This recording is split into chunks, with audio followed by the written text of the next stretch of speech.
So I think you're speaking the CIA the truth. said that. I know we're getting way out of the topic. So let's get it down to prayer and faith. So if God does, and maybe he doesn't, maybe I'm wrong, but if God lives in the moment and is taking into account all of the different parameters that he has, including being able to look forward and look backward and understand all that kind of stuff, and see all of our hearts, then I look at it this way: like, do you guys, you're popping along in math when you were young, right? Oh man, +2 + 2 is 4. I'm getting this, man. 5 + 5, can get a times table even.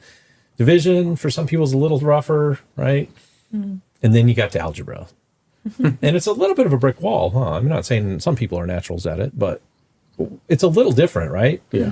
Because now all of a sudden it's not just this plus this equals this. It's there's a variable. Yeah. There's an unknown, right? And that was tough, right? Because we had an equation and we had one or more unknowns. Sometimes you had 2 unknowns in there or whatever else, but you can't solve that quite. If you had 1 unknown, you could solve for it.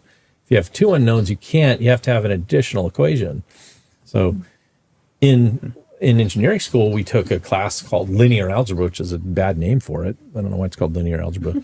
It's deceiving. What it is it's multi-equation math. It basically is like 10, 20, 100 equations with 100 unknowns, which you can't, as a human being, generally solve in your head. There may be some brilliant person that could, but that's what matrix math that they invented for. But I think of God as like, we struggle with the one equation with one unknown in our life. The unknown is Sarah. The unknown is health. The unknown is trouble, struggle, whatever else.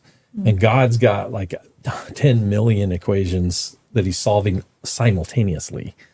I think sometimes we think, well, he's solving 10 million equations or 10 billion equations or whatever it is. But he's solving a bunch of those simultaneously. And working them together. Yeah, it's not like just separate things, because we are very connected. And Right.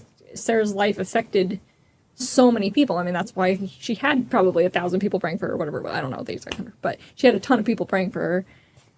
And so that decision, whatever decision God made, which we know obviously what decision he ended up making, but in that moment we weren't sure, but he was making that and knowing all that was going to affect all those people's lives, that it was going to affect in the future and the past, and that, like he was, like you're saying, he's looking at all that, solving that all at once. And who knows what kind of ripple effect your healing it's going to cause. Right. And I've had this kind of inner conversation about this.